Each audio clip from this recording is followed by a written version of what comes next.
I've cooked okra soup many times, but this one is different. I wasn't expecting anything too special, but take a look at this okra. This might be the best okra soup I've ever made. You're most welcome to 426 Kitchen. Let's begin without any further ado. Into the pot, I introduce a properly washed goat meat. I introduce onions, introduce pepper.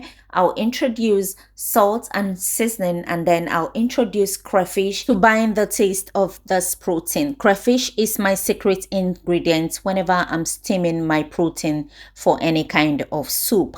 Then I will stir everything properly to combine. I will cover and allow this to cook with its own juice for up to 10 minutes. And when I open up, right, I will introduce more water to cook the meat properly. Okra soup is one of the easiest soup to cook when you want to get a basic taste of okra soup. But when you want to level up the taste of your okra, there are ways you can make it. Let me know in the comment section if you want me to do 5 okra soup recipe that will change the way you cook your okra. At this point, I introduce a properly washed crab into the pot. I will introduce more pepper. I'll introduce more onions to add a bit of sweetness into the crab. Remember that crab has its own taste because it's a seafood, it's very tasty, right? You can also introduce more seasoning if you so wish, right? Stir together to combine, cover and allow this to come to a boil for up to 10 minutes. And when you open up, you're going to introduce more crayfish. Stir properly again to make sure that every part of this crab has taken in the crayfish that you give to it.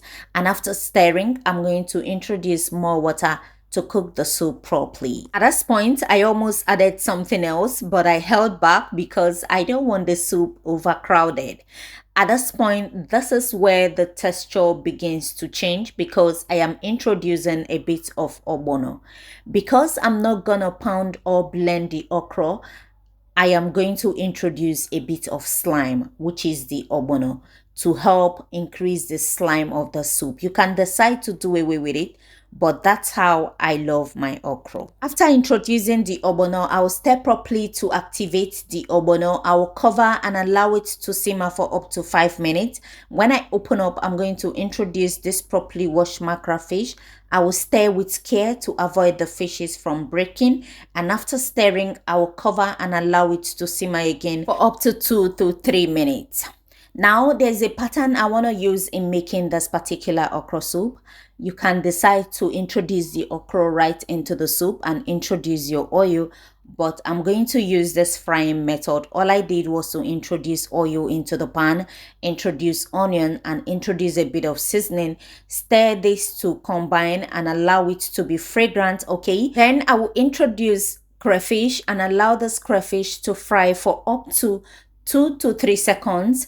I don't know if you have tried this method and how it came out. All right, after frying for 3 seconds, I will introduce the okra and then I'll stir properly to combine. Please, whenever you want to recreate this soup, make sure not to fry your crayfish for more than 3 seconds. Okay, thank you. This method will give you the best taste in your okra soup, especially when you're cooking with crabs or seafood.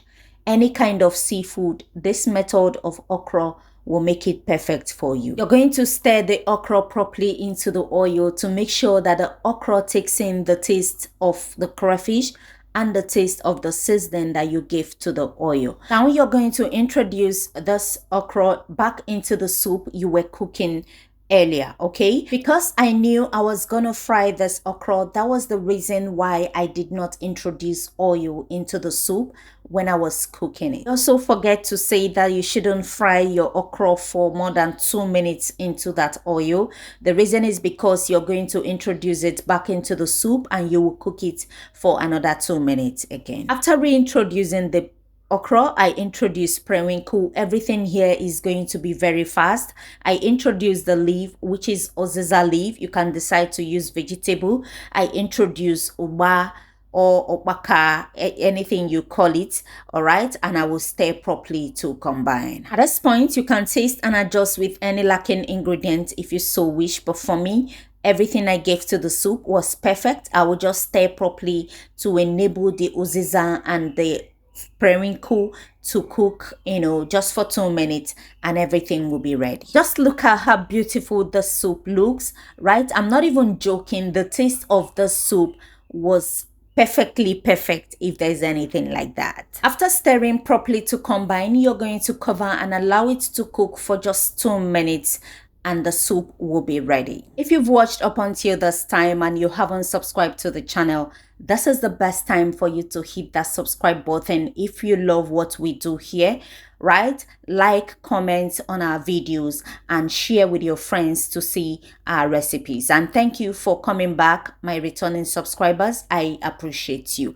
After 2 minutes, I went back to the pot, to stay on the pot to enable the heat to evaporate. Right now, you can decide to store the soup in your containers and then put it in a cold water to quench the cooking process.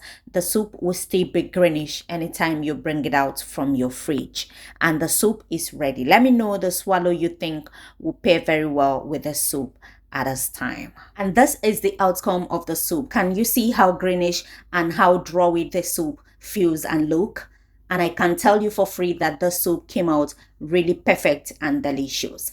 Let me know in the comment section if you will try making your next okra soup this way. Thank you for watching. Till I see you in my next video, do have a pleasant day. Bye bye.